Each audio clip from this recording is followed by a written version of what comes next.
அறிவியல், சமூக, பொருளாதார வளர்ச்சிகளையும் மாற்றங்களையும் கருத்தில் கொண்டு பாடத்திட்டத்தில் மாற்றம் செய்ய வேண்டியுள்ளது என தமிழக அரசு கூறியுள்ளது.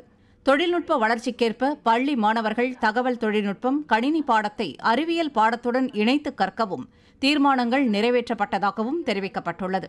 இதற்கேற்ப புதிய பாடத்திட்டம் மற்றும் புதிய பாடத்திட்டங்களை உருவாக்கவும் ஆணையிடப்பட்டதாக தமிழக அரசு குறிப்பிட்டுள்ளது.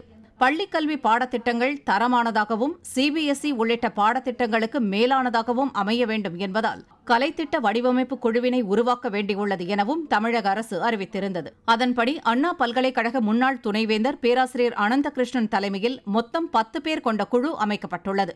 இதேபோல கல்வி முறையில் உள்ள குறைகளை கண்டறிவதற்காக பள்ளிக் கல்வித்துறை அமைச்சர் தலைமையில் அமைக்கப்பட்ட உயர்மட்ட குழுவில் உறுப்பினர் மாற்றங்களும் செய்யப்பட்டுள்ளன.